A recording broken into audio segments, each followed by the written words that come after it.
Hi everyone, welcome back to this channel. So in today's tutorial, let's see how can you disconnect a Spectrum cable box from your TV, safely unplug and remove all the cables.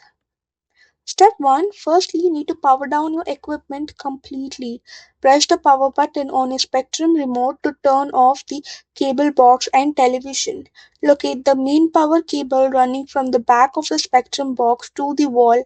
Unplug the power adapter directly from the wall electrical outlet or power stripe first. Step 2. Unplug the power cord from the cable box. Go to the rear panel of your Spectrum receiver. Pull the round black power pin or cord indirectly out of the DC in or power jack. Wind up the power cord neatly to prevent any wire fraying or structural damage. Step 3. Disconnect the HDMI cable from your TV. Locate the HDMI cable linking your cable box and television screen. Pull the flat rectangular connector straight out of your television's HDMI input port. Do not pull or yank the wire from an angle as this can snap the delicate pins inside your TV's port. Step 4. Detach the HDMI cable from the cable box. Go back to the Spectrum box rear panel and pull the opposite end of the HDMI wire out. Keep this cable alongside your box if you are prepping the hardware for a retail return or equipment swap. Press the plastic release tab down first if your setup utilizes an older locking optical or competent wire instead.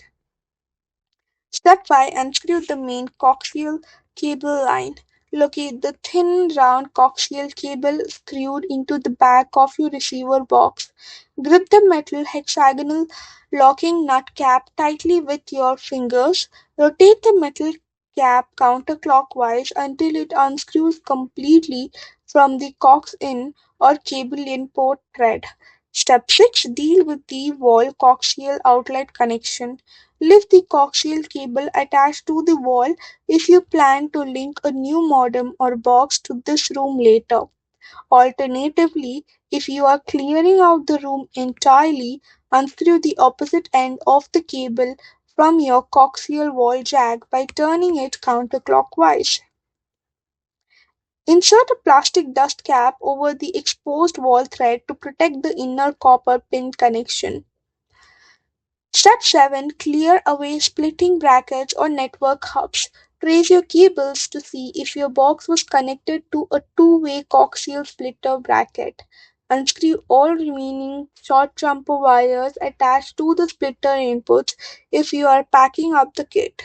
Disconnect any yellow Ethernet cables running from your router to the cable box if you are using a hybrid internet connected receiver like a Zumo Stream box. So that's all for the video. Thank you for watching. Don't forget to like, share, comment, and also do hit the subscribe button.